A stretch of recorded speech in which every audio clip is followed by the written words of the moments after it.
Hello दोस्तों, okay jobs YouTube channel पर आपका स्वागत है। मैं फिर से आपके लिए लेके आया हूँ राजस्थान का भूगोल। और राजस्थान के भूगोल में हम पढ़ रहे थे अफवाह तंत्र। अफवाह तंत्र में हमने जो अरब सागर की जो नदियाँ थी उनके बारे में देखा, बंगाल की खाड़ी की जो अफवाह तंत्र है उनके बारे में जाना, साथ में ही आंतरिक अफवाह तंत्र है उनके बारे में भी हमने जाना संक्षिप्त में। फिर इसके बाद में मैंने आपको अरब सागर में गिरने वाली नदियों के बारे में बता दिया था। अब जो मैं पढ़ा रहा हूं आपको वह है बंगाल की खाड़ी का अफवाह तंत्र। तो यह है एग्जाम की दृष्टि से देखा जाए तो बहुत ही महत्वपूर्ण होने वाला है। आप इसे बार बार याद कीजिए, बार बार समझिए, तो आपको अच्छी तरह से याद हो जाएगा और एग्जाम आपके लिए इजी हो जाएगा। तो हम पढ़ेंगे बंगाल की खाड़ी का अफवाह तंत्र। और बंगाल की खाड़ी का अफवाह तंत्र पढ़े तो यहाँ सिर्फ दो नदियों का अफवाह तंत्र पढ़ना अपन को। कितनी नदियों का? सिर्फ दो नदियों का अफवाह तंत्र देखेंगे। अगर बात करें पहली अफवाह नदी का तो वहां देखेंगे अपन चंबल। कौन सी नदी देखेंगे? चंबल। तो अपन को चंबल नदी पढ़नी है यहां से। दूसरी अगर नदी देखनी है, ध्यान रखना, अगर दूसरी नदी देखनी है तो यहां से दूसरी नदी अपन देखेंगे बाणगंगा नदी।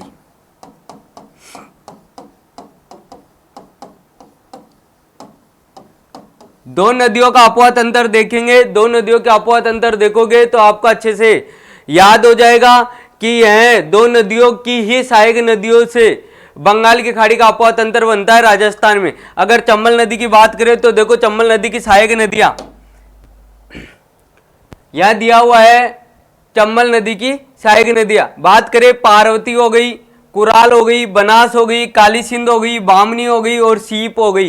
तो देखो चंबल नदी की ही सहायक नदियां हैं पार्वती, कुराल, बनास, काली सिंध और बामनी, सीप। तथा अगर पार्वती की बात की जाए तो पार्वती की भी देखो यहां से सहायक नदियां हैं जिसे कहते हैं डूब, राज, कुल, अंधेरी, रातेड़ी, ल्यासी, बैतली। आप अगर अपने तरफ से ट्रिक्स बनाओगे तो बहुत ही बढ़िया रहोगे, क्योंकि अपनी ट्रिक्स अच्छे से याद रहती है। मैं अगर ट्रिक्स आपको करवा भी दूंगा तो आपको शायद याद ना हो, लेकिन अपनी खुद की बनाई हुई ट्रिक्स हमेशा याद रहती है। देखो अगर मैं ट्रिक्स बनाता तो मैं तो इस तरह से बना देता, डूब, राज, कुल में, अंधेरी रात में आसी, बैतली। अंधेरी रात में कौन आसी? बैतली आसी। तो इस तरह से पार्वती की सहायक नदियां याद करवा सकता था, लेकिन ये रटना होगा, समझना सिर्फ वो होगा जो आप खुद अपनी तरफ से ट्रिक्स बनाओगे। ध्यान रखना। इसके बाद में कुराल के अगर देखा जाए तो मैज एक सहायक नदी बनती है। इसके बाद में देखो महत्वपूर्ण अपने लिए बनास नदी और काली सिंध, बामनी और पार्वती नदी। यहां से अगर इन चारों नदियों के बारे में अच्छे से जानोगे तो अगर प्रीवियस के अगर एग्जाम के पर्सन उठा के भी देखोगे, पेपर उठा के देखोगे तो सबसे ज्यादा क्वेश्चन पूछे गए इन्हीं नदियों से। तो अपना एग्जाम बहुत ही सरल हो जाएगा। देखिए यहाँ अगर बनास की बात करें तो बेड़च, मैनाल, कोटारी, खारी, डाई, मोरेल। अपनी खुद की ट्रिक्स बना सकते हो, ठीक है। इसके बाद में काली सिंध की देखा जाए तो आहू है, परवन है, ठीक है, बामनी हो गई, सीप हो गई। मैंने देखो यहाँ ट्रिक्स भी बनाई थी कि पार्वती को वन में काली मणि मिली। तो देखो पार्वती हो गई, को से कुराल हो गया, वन से बनास हो गया और काली से काली सिंध हो गया, मणि से बामणी हो गया।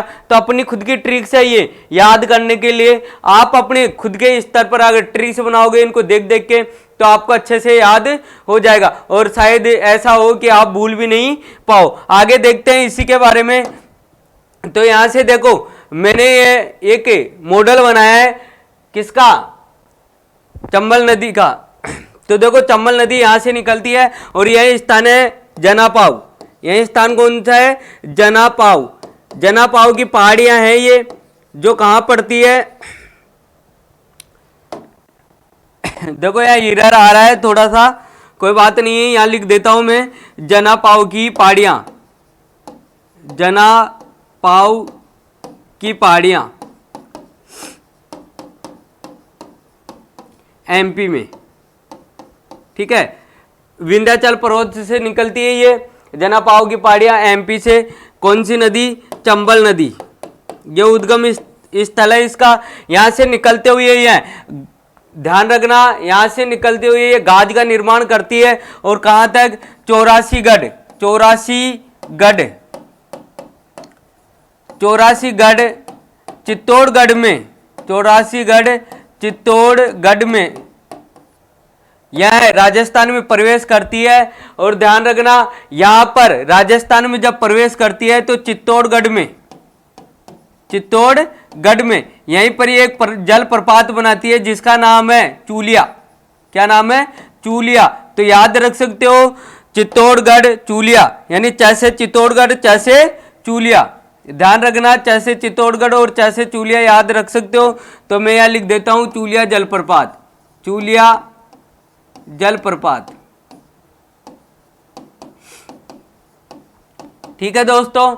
इसके बाद में देखा जाए तो यहां हमारे राजस्थान के 6 जिलों से गुजरती है। 6 जिलों को मैं लिखवा देता हूं, जैसे चित्तौड़गढ़।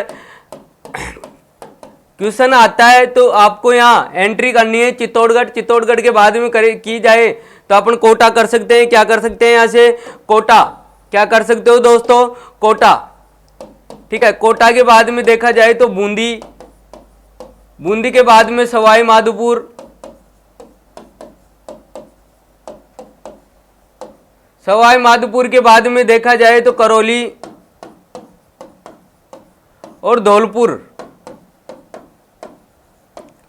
ठीक है दोस्तों, यह 6 जिलों से अपने यहां से 6 जिलों से प्रभावित होती है। और फिर आखिरी में यह कहां जाके मिल जाती है? यमुना में जाके मिल जाती है। कौन सी जगह? मुरादगंज।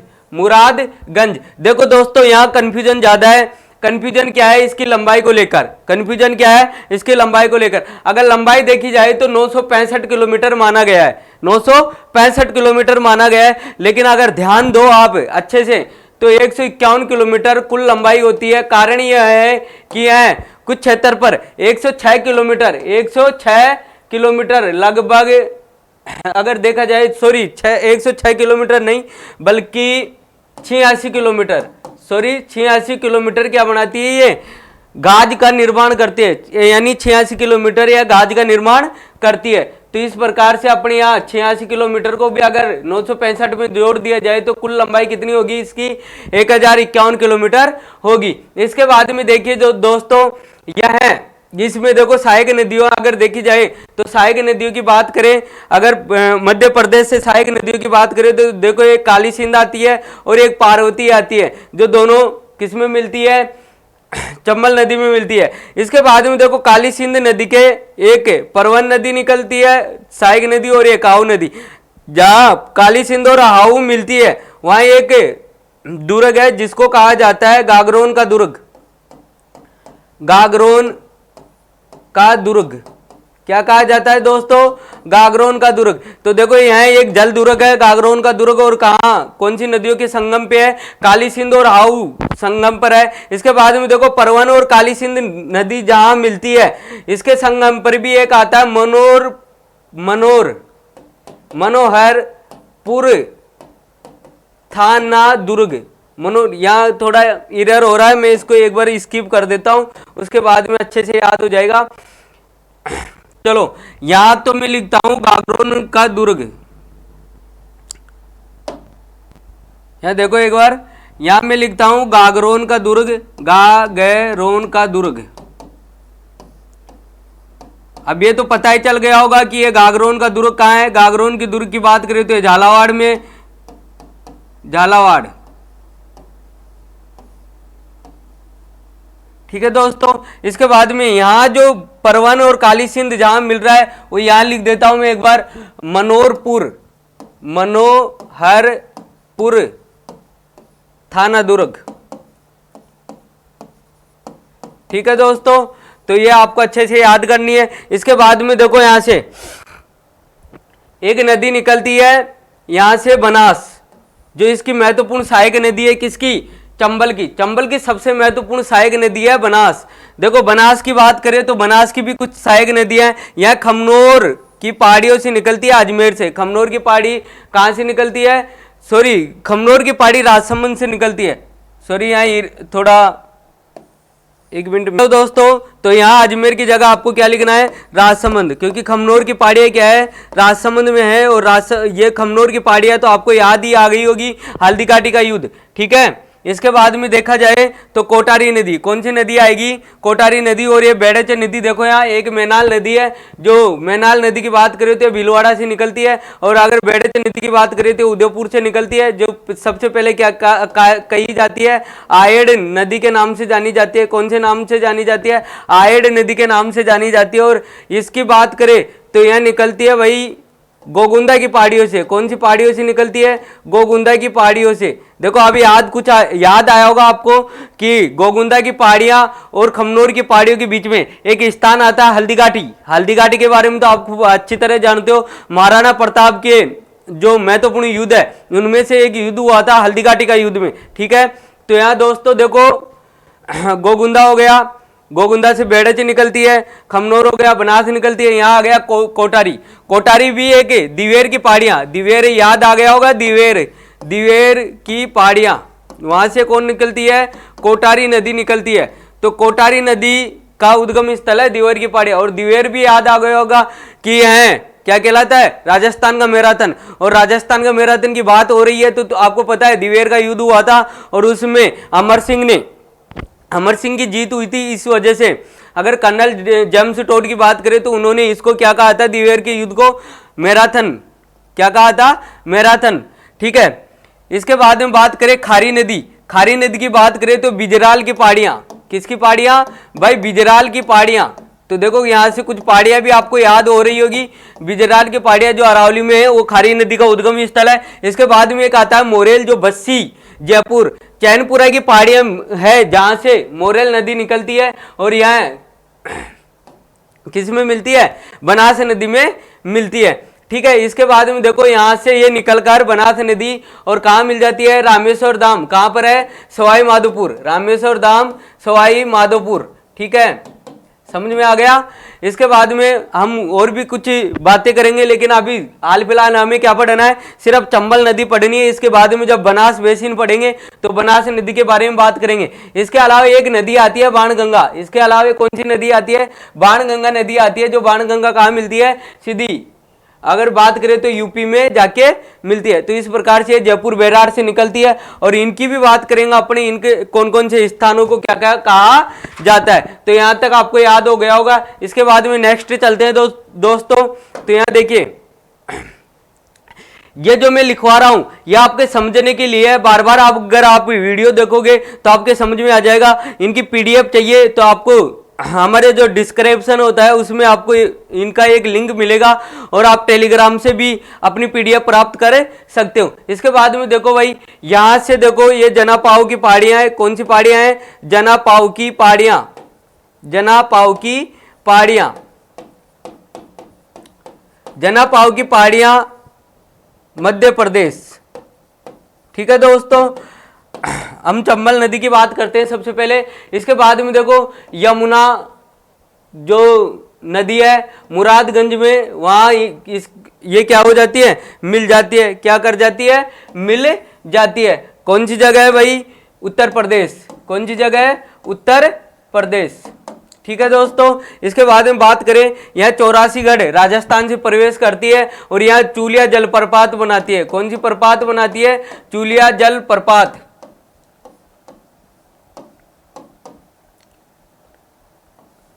ठीक है, इसके बाद में देखो यहां से प्रवेश करने के बाद में कोटा, बूंदी, इसके बाद में सवाई माधोपुर, करौली, धौलपुर और फिर यमुना एमपी यूपी में जाके किस में मिल जाती है? यमुना में मिल जाती है। इसके बाद में देखो इस पर कुछ क्या बने हुए हैं? बांध बने हुए हैं। आपको अगर झटका सीरीज देखी हो, आपने अगर झटका सीरीज देखी हो तो आपको सर ने ये गराज याद करवाया था ना गराज को, तो आपको अच्छे से याद हो जाएगा कौन से ये बांध सारे। ठीक है, अगर उसको बार बार देखोगे तो आपको बांध तो ऐसे ही याद हो जाएंगे गराज को, यानी गराज उन्होंने गाड़ी के लिए कहा था। समझ में आया? तो यहां देखो मैं बात करूं अगर गैसे तो गांधी सागर बांध। कौन सा बांध भाई? गांधी सागर बांध है कहां? मध्य प्रदेश। कौन सी जगह है? मध्य प्रदेश। ठीक है, मध्य प्रदेश में। इस पर देखो विद्युत परियोजना लागू की गई है जो कितने मेगावाट की है, 115 मेगावाट की है। टोटल कितनी है, 115 मेगावाट की है। अगर बात करें राणा प्रताप सागर बांध की, राणा प्रताप सागर बांध की, तो यह हमारे किसमें, चित्तौड़गढ़ में। याद करवाया सर ने चित्तौड़गढ़, और चित्तौड़गढ़ के भी राउत भाटा की बात करें तो इस पर जो विद्युत उत्पादन किया जा रहा है वह किया जा रहा है 172 मेगावाट। कितना किया जा रहा है भाई, 172 मेगावाट विद्युत का उत्पादन किया जा रहा है। इसके बाद में आता है जवाहर सागर बांध। कौन सा बांध आता है, जवाहर सागर बांध। इस पर भी 99 मेगावाट बिजली का उत्पादन किया जा रहा है। देखो क्वेश्चन किस तरह से पूछेगा, इन तीन चारों बांधों को दे दिया जाएगा और पूछा जाएगा निम्न में से विद्युत का उत्पादन नहीं किया जाता है। तो आपको याद रखना है कि विद्युत का उत्पादन 3 बांध करते हैं, कोटा बैराज को छोड़कर, क्योंकि कोटा बैराज का निर्माण किस लिए किया गया है, सिर्फ सिंचाई परियोजना के लिए। किसके लिए भाई, सिंचाई परियोजना के लिए, ठीक है, सिंचाई परियोजना के लिए किया गया है। इसलिए कोटा बैराज पर विद्युत का उत्पादन नहीं होता है, बल्कि तीनों जो बांध बनाए गए हैं, जिसमें गांधी सागर बांध एमपी में, ये अपने चित्तौड़गढ़ राउतवाटा में, जवाहर सागर कोटा में, और ये कोटा बैराज कोटा में, ठीक है। इन पर जो बांध बनाया गया उस बांधों में से 3 में बिजली का उत्पादन होता है। और ये जो बिजली का टोटल उत्पादन होता है, बिजली का टोटल उत्पादन होता है, उस उत्पादन में से 50% किसका भाग है भाई, एमपी का भाग है, एम मध्य प्रदेश, ठीक है। मध्य प्रदेश का हिस्सा आता है 50%, और 50% किसका आता है, राजस्थान का। 50% किसका आता है, राजस्थान का। संयुक्त परियोजना है तो ध्यान रखोगे कि मध्य प्रदेश का 50% और 50% किसका, राजस्थान का। तो टोटल कर सकते हो इसको, और फिर आप 2 का भाग दे सकते हो। तो अगर टोटल किया जाए तो 5 2 7 9 16, इसके बाद में 9 और 7 16, 16 और 1 17 और 1 18, 1 2 और 1 3, तो कितना हो गया भाई, 100, अगर देखा जाएगा तो 196 के लगभग, 193, सॉरी 193 मेगावाट के बराबर एमपी को मिलेगा। 193 मेगावाट एमपी को, और 193 मेगावाट किसको मिलेगा, राजस्थान को। यानी जो बिजली का उत्पादन हो रहा है उसका 50-50%, ठीक है। यहां तक समझ में आ गया होगा। अब बात करते हैं कोटा बैराज की, यह महत्वपूर्ण है। यहां से 10 लिफ्ट नहरें निकाली गई है। देखो सोचने की बात है, कितनी लिफ्ट नहरें निकाली गई है, 10 लिफ्ट नहरें निकाली गई है। और याद करना आपको, क्योंकि इंदिरा गांधी की लिफ्ट नहरें जो निकाली गई है वो आपको अच्छे से याद करनी है, और इसकी भी याद करनी है। तो दोस्तों यहां सबसे पहले हम देखेंगे कि लिफ्ट नहरें क्या होती है और शाखाएं क्या होती है। अगर देखा जाए तो ये देखो मेरा जो हाथ है, वहां हाथ को अगर देखा जाए तो यह नहर होगी एक, लेकिन अगर मैं पंजा खोल दूं तो ये जो मेरी अंगुलियां होगी वो क्या कहलाएगी, शाखाएं कहलाएगी। लेकिन कुछ क्षेत्र पर, कुछ क्षेत्र ऊंचाई होने पर, जैसे अगर यह ऊंचा खेत है और इस खेत में पानी पहुंचाना है, तो ऐसे क्षेत्र को, यानी ऐसी नहरों को क्षेत्र में पानी पहुंचाने के लिए क्या करना पड़ेगा, लिफ्ट करना पड़ेगा। और ऐसी नहरों को क्या कहा जाता है, लिफ्ट नहर कहा जाता है। तो अब देखिए यहां से जो हम कोटा बैराज के बारे में देख रहे थे कि यहां टोटल 10 लिफ्ट नहरें बताई गई है, और इस 10 नहरों की बात करें तो 8 नहरें तो कहां पर है, कोटा में है भाई। 8 नहरें कहां है, कोटा में है। इसके बाद में बात करें तो देखो एक आया चंबल नहर, जो कौन सी जगह है, बूंदी में। चंबल नहर कौन सी जगह है, बूंदी में। इसके बाद में देखो इंदिरा गांधी लिफ्ट नहर आया जो सवाई माधोपुर और करौली में। और यहीं से जो विद्यार्थी हो कंफ्यूज हो जाते हैं, क्योंकि एक आती है इंदिरा गांधी नहर परियोजना, जो हमारे आपको पता है कि सूखे के लिए जो पश्चिमी एरिया है, जिसमें गंगापुर, हनुमानगढ़, चूरू, बीकानेर क्षेत्र आते हैं, बाड़मेर तक का, तो उस क्षेत्र में इंदिरा गांधी नहर परियोजना चलाई गई है। यहां आपसे पूछा जाएगा इंदिरा गांधी लिफ्ट नहर कहां पर है, तो आपका सही आंसर होना चाहिए सवाई माधोपुर और करौली में। आशा करता हूं कि आप इस क्वेश्चन को गलत नहीं करके आओगे। तो कोटा बैराज से जो नहरें निकाली गई है उनको याद रखना। एक चंबल नहर है जो बूंदी में, इसके बाद में इंदिरा गांधी लिफ्ट नहर सवाई माधोपुर और करौली में, और बाकी 8 नहरें और है जो कहां पर है, कोटा में। इसके बाद में देखिए दोस्तों नेक्स्ट, यहां देखो एक हो रहा है राहू घाट परियोजना।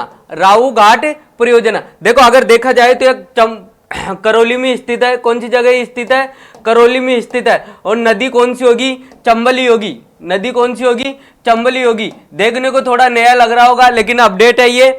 इसके बाद में अगर देखा जाए तो यहाँ से एक विद्युत का उत्पादन किया जाता है। किसका उत्पादन किया जाता है, विद्युत का उत्पादन किया जाता है। अगर विद्युत के उत्पादन की बात किया जाए तो यहाँ से एमपी और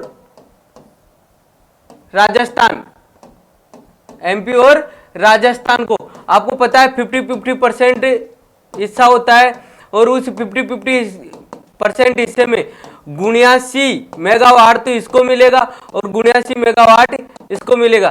तो टोटल आप जोड़ सकते हो 158 मेगावाट बिजली का उत्पादन होता है। कितने मेगावाट बिजली का उत्पादन होता है, 158 मेगावाट बिजली का उत्पादन होता है। तो यहां से आप याद रखोगे राऊ घाट परियोजना। देखो क्वेश्चन देखो यहाँ, राऊ घाट परियोजना। इसके बारे में और भी बताऊंगा, जैसे मैंने अगर पिछली कक्षा में आपको बताया हो माही नदी के बारे में, तो माही नदी के बारे में मैंने आपको ये विद्युत परियोजना ही नहीं पढ़ाई थी। मैं एक वीडियो और लेके आऊंगा जिसमें आपको माही नदी पर जो अनाज परियोजना है उस पर 140 मेगावाट की बिजली का जो उत्पादन होता है उसके बारे में बताऊं। इसी के साथ में माही बजाज सागर बांध, उस पर भी आपको पता है 4 यूनिट लगी हुई है, जिसमें 2 यूनिट 25-25 और 2 यूनिट 45-45 मेगावाट बिजली का उत्पादन करते हैं, यानी कुल मिलाकर 140 मेगावाट बिजली का उत्पादन होता है। तो इनके बारे में भी आपको बताया जाएगा। एक वीडियो आएगा शानदार जो आपके लिए बहुत ही महत्वपूर्ण होने वाला है एग्जाम की दृष्टि से, ठीक है। इसके बाद में देखा जाए तो यहाँ एक नदी आती है पार्वती। पार्वती की बात करें तो रोडोर क्षेत्र उद्गम स्थल है और पार्वती नदी राजस्थान और मध्य प्रदेश को 2 बार सीमा निर्धारित करती है। कितनी बार निर्धारित करती है भाई, 2 बार निर्धारित करती है। पार्वती नदी मध्य प्रदेश और राजस्थान की कितनी बार सीमा निर्धारण करती है, 2 बार। तो क्वेश्चन बनता है कि ऐसी कौन सी नदी है जो राजस्थान और मध्य प्रदेश की 2 बार सीमा निर्धारित करती है, तो वह नदी है पार्वती नदी। फैक्ट क्वेश्चन, फैक्ट तथ्य लेके आया हूं यहाँ जो आपके क्वेश्चन बनेंगे तथा एग्जाम की दृष्टि से बहुत ही महत्वपूर्ण होंगे। आप अगर वीडियो देखोगे कंप्लीट तो आपको पता चलेगा कि क्या चीज आपको पढ़ाई जा रही है और क्या चीज नहीं पढ़ाई जा रही है, क्यों पढ़ाई जा रही है, किस कारण से पढ़ाई जा रही है, क्या पहले क्वेश्चन आ चुके। अगर उन सबको आप देखोगे तो अच्छे से हमारे वीडियोज को जान पाओगे। और इसके लिए आपको क्या करनी पड़ेगी, ज्यादा से ज्यादा आप अपने साथियों और संबंधियों को क्या करना पड़ेगा, शेयर करना पड़ेगा और साथ में ही आपको खुद वाचिंग करनी पड़ेगी। इसके बाद में देखिए काली सिंध नदी। काली सिंध नदी की बात करें तो एमपी से इसका उद्गम होता है। किससे इसका उद्गम होता है, एमपी से इसका उद्गम होता है। और साथ में मैंने आपको बता दिया कि हाउ और काली सिंध पर गागरोन दुर्ग है और काली सिंध और परवन नदी जहां मिलती है वहां मनोहरपुर थाना दुर्ग बनता है। गागरोन दुर्ग के बारे में मैंने बता दिया कि ये झालावाड़ में, ठीक है। इसके बारे में मैंने आपको समझा दिया। चलो नेक्स्ट, इसके बाद में देखिए भाई बामनी नदी। बामनी नदी और चंबल नदी जहां मिलती है उस पर कौन सा दुर्ग बना हुआ है, बैंसरोडगढ़ दुर्ग, जो कहां पर है, चित्तौड़गढ़ में। कौन सी जगह है भाई, चित्तौड़गढ़ में, ठीक है। तो देखो बैंसरोडगढ़ की बात की जाए तो बैंसरोडगढ़ भी क्या है,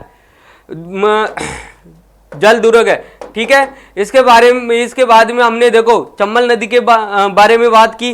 अब नेक्स्ट हम अगले वीडियो में बात करेंगे बनास नदी के अपवाह तंत्र की। ध्यान रखना, अगले वीडियो में बात करेंगे बनास नदी के अपवाह तंत्र की। और यह जो बनास नदी है इसमें से अगर प्रीवियस के क्वेश्चन देखे जाए तो सबसे ज्यादा क्वेश्चन पूछा गया है। इसके बाद में आपको नदियों के बारे में बताया जाएगा जिसमें अपवाह तंत्र किसका ज्यादा है, जल उपयोगिता का के आधार पर कौन कौन सी नदी जो क्रम से बताई जाएगी, अवरोही और आरोही क्रम में। चलो मिलते हैं हम नेक्स्ट क्लास में, जब तक बने रहो आप ओके जॉब्स चैनल के साथ में। थैंक यू, धन्यवाद।